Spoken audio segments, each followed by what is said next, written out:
జగన్ అన్న వల్ల మాకు మంచి జరిగింది, అందుకే జగన్ అన్న కోసమే మేము వచ్చాం.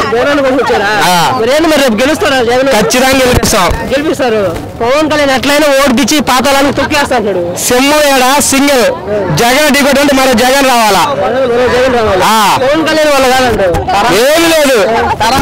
వాళ్ళందరూ పొత్తులు పెట్టుకో ఒకసారి ఎట్లయినా మా లక్ష్యం జగన్ దింపేయడం అంటారు. జగన్ అన్నే గెలుస్తాడు. మంచి జరిగితేనే మీ ఇంట్లో మంచి జరిగితే నాకు ఓటే పడాడు, మా ఇంట్లో మంచి జరిగితే నేను జగన్ అన్నకే ఓటేస్తా. అలాగే ముఖ్యంగా జగన్ వచ్చిన దగ్గర నుంచి రాష్ట్రం అంతా అదోపాలు అయిపోయింది. బాగా జగన్ అంతా దోచుకుంటున్నారు రాష్ట్రంలో. గతంలో 20 సంవత్సరాల కిందట అమ్మఒడి పథకం లేదు, ఈరోజు చదువుకునే వాళ్ళకి అమ్మఒడి ఇస్తున్నాడు. నాడు నేడు స్కూల్ కింద బాగుపడ్డాయి.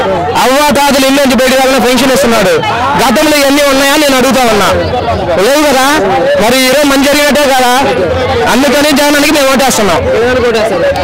పథకాలు అయితే మనకి ఇస్తున్నారు కానీ రాష్ట్రం అభివృద్ధి లేదు, రాజధాని కట్టలేదు అని చెప్తున్నారు వాళ్ళందరూ. మరి రాజధాని ఏమన్నా మన ఇంట్లో మంచి జరిగితే మనమే మన పిల్లలు బాగా చదివిస్తాం, వాళ్ళకి ఉద్యోగాలు వస్తాయి, వాళ్ళ వల్ల ఆటోమేటిక్ డెవలప్మెంట్ అయింది.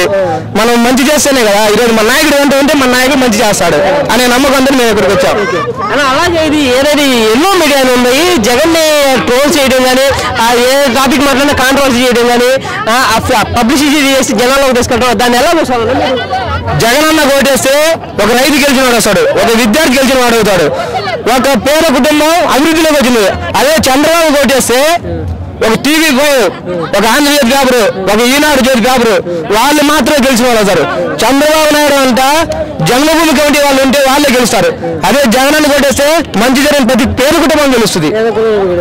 అలాగే మొన్న రీసెంట్ గా జగన్ గారు ఒక లారీ డ్రైవర్ కి సీట్ ఇచ్చారు, ఎమ్మెల్యే సీటు. అలాగే కడుపు పని ఇచ్చారు కదా సీట్లు.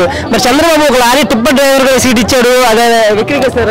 అవసరమైతే మీ ఇంట్లో మంచి జరిగితే రిక్షా చెప్పుకున్న కార్మికుడికైనా సరే ఎమ్మెల్యే టికెట్ ఇచ్చి గెలిపించే సత్తా జగన్ అనుకుంది, చంద్రబాబు నాయుడికి లేదు. అందుకు కాబట్టి అలాంటి మాటలు మాట్లాడతారు వాళ్ళు. అదే జగన్ పని అయిపోయింది, కుర్చీ మడత పెట్టేస్తా ఉన్నారు. ఈ నాలుగు కుర్చీలు మడత పెట్టారు కాదు కదా, దాని కింద బోల్డ్గా నీళ్ళు వాళ్ళు. అది అయినా మరి జగన్ మళ్ళీ రిపీట్ అంటారు. ఖచ్చితంగా మాట తప్పే అలవాట్లేదు, మనం తిప్పే అలవాట్లేదు. వాళ్ళ ఇంట్లో ఖచ్చితంగా చెప్పింది చేస్తాడు. ప్రతి పేదవాళ్ళ ఇంట్లో మంచి జరిగింది, అంత మంచిగా జరిగింది. జగన్ అన్న మళ్ళీ సీఎం. ఎన్ని సీట్లు వస్తాయి అనుకుంటున్నారు? నేనైతే 135.